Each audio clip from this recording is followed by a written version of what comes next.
Welcome to my review of the Sofirn SC32, an affordable and powerful mini tactical EDC flashlight. This compact and durable flashlight is equipped with luminous SST40 LEDs, which provide a maximum output of 2000 lumens, and it also features onboard USB-C charging here, allowing you to easily charge the flashlight's optional 18650 battery, giving you hours of use on a single charge. Whether you're a professional, hiker, or someone just looking for a reliable, versatile flashlight, the Sofirn SC32 is an excellent choice at a very affordable price. Thanks to Sofirn for sending this one to me to look at and review. Now let's take a closer look at what the flashlight has to offer. Don't forget to follow me on social media accounts for updates and content like this. You can follow me on Instagram, TikTok, Facebook, Twitter, where I post behind the scenes and answer your questions. Don't forget to subscribe here on YouTube too, so you'll never miss a new video. Sofirn has really stepped up their packaging here with the SC32. Instead of a generic brown cardboard box like they've done on other lights with just the company name on it, you get this nice white retail looking box, very similar to Olight and some of the new ThruNite lights. Get a nice picture of the light, a couple stats. You get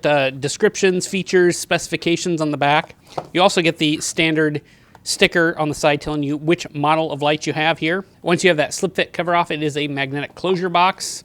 You can see the magnets there at the top, and you get a nice little box with your accessories. You get a lanyard, your manual, and your charging cable, and I've got the manual out here. This one happens to be all in Chinese on that side, and then you've got the English side here. The 18650 is optional on this light when you order it, but I would include it because it's only $2 and that's a great price for a decent 18650. So let's look at the construction and design here. The light is made from aluminum and anodized in a matte black finish. And one thing you'll immediately notice is that these two lights are different looking. First, you've got the older style logo, and this is a more matte, grippy anodizing. And this is the neutral white light that I've got here. And then you've got the newer, I'm going to call the newer logo. It's got a little bit brighter laser markings there. This is the cool white version. And I suspect this is the direction they're going just because that's the new logo. So this is what I'd expect, and this must be an older production possibly version. The tail here is glued on, and I can actually see a little bit of glue marks on my cool white version.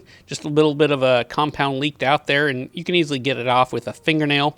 My neutral white version doesn't have that at all, but you can see here the button at the rear is silver in color, and I just put a sticker on here to tell the difference between the two since they do look pretty similar. It's got nice texture. It's recessed a little bit, so I had no issues with accidental activation. Your body tube has some milling into it to provide grip, and that's a nice amount of grip with a little bit different style. Your clip only attaches at the rear. Underneath here, you've got square cut threads that are naked, and you can see that polished. It is a dual wall light, and at the front there, you can see those pogo pins. This should make programming of this light easier, and I'm glad to see Sofirn including this and going this direction. The light does have springs on either side. Up at the front near the engraving there, you've got the USB-C charging port, which I'll cover later on in the review, and a voltage and charging indicator LED there. The front bezel is glued on, so it can't easily unscrew it. You've got a little bit of crenulation there. They're not real aggressive, but more aggressive than what you typically find on a, say, a non-tactical style light like this Workhorse FC11 that I have here. The lens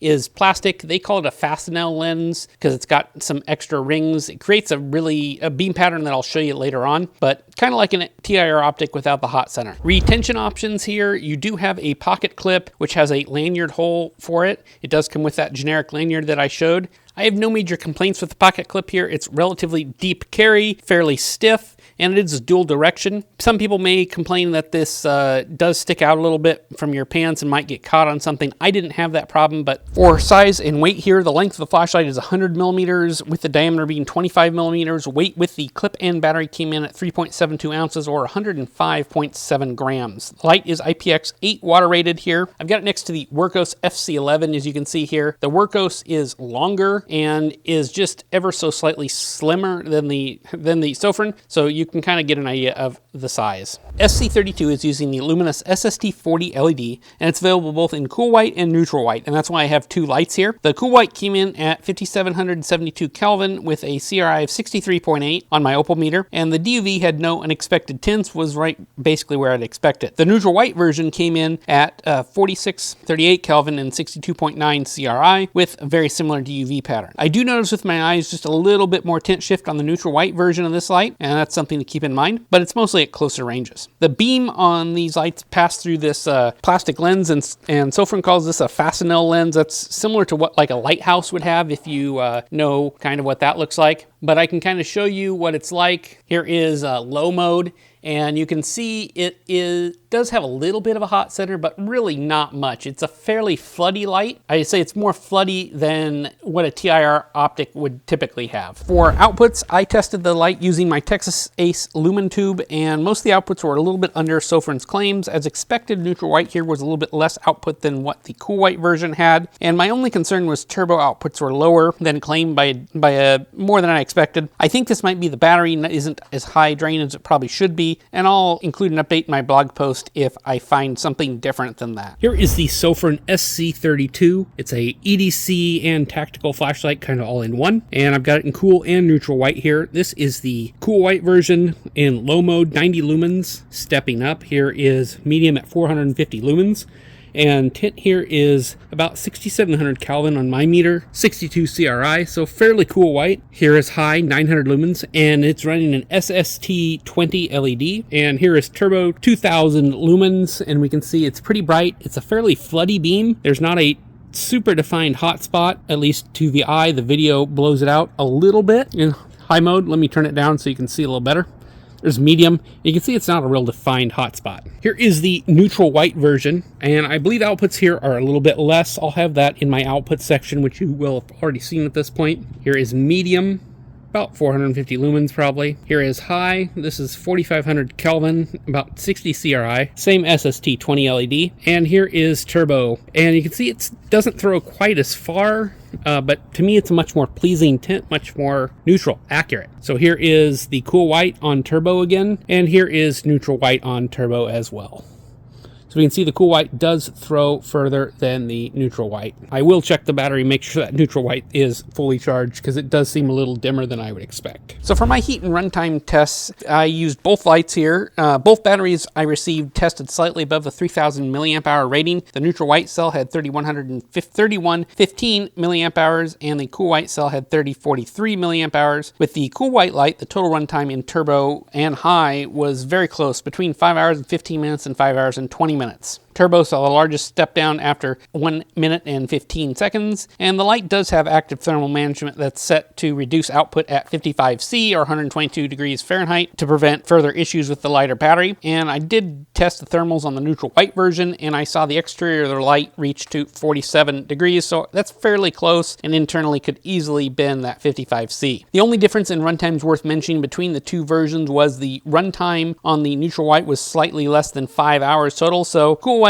is slightly brighter and slightly more efficient than neutral white, if that's what you're looking for. The UI here is super easy to use. The light, one click turns it on, and it does have memory mode. You've got 3 clicks if you press and hold to go to your 3 different modes. Once you're on, double click to go to turbo, triple click to go to strobe, and then from off you can long press to go to moonlight mode here, which is 1 lumen.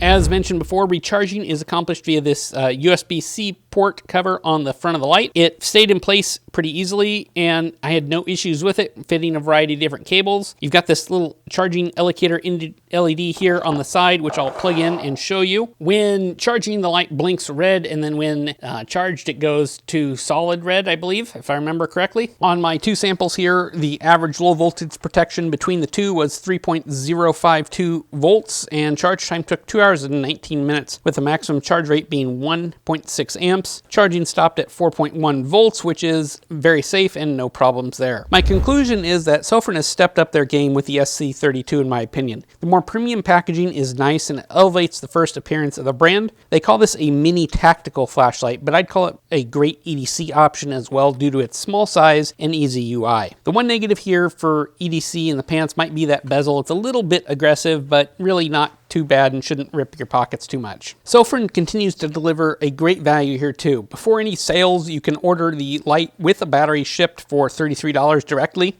and I'm expecting to have a coupon for you to have a further discount or to get it from Amazon for a similar price. I can fully recommend this light for the price here. If you're in need of a new inexpensive EDC or want something that's more on the floody side with decent power and runtime, it's a good option. Semi-tactical too, if that's what you're looking for, with the tail button being on the edge and having fairly easy access to strobe. It's great to see LED tint options here too. I'd rather have the tint option I prefer and a low CRI like this light provides, rather than an undesirable tint and a high CRI that just isn't pleasing to my eye personally. Let me know what you guys think of the Sofirn SC32 in the comments below. If you guys have any questions, I'll do my best to answer them, and I'll make sure to catch you on the next review soon. Thanks for watching.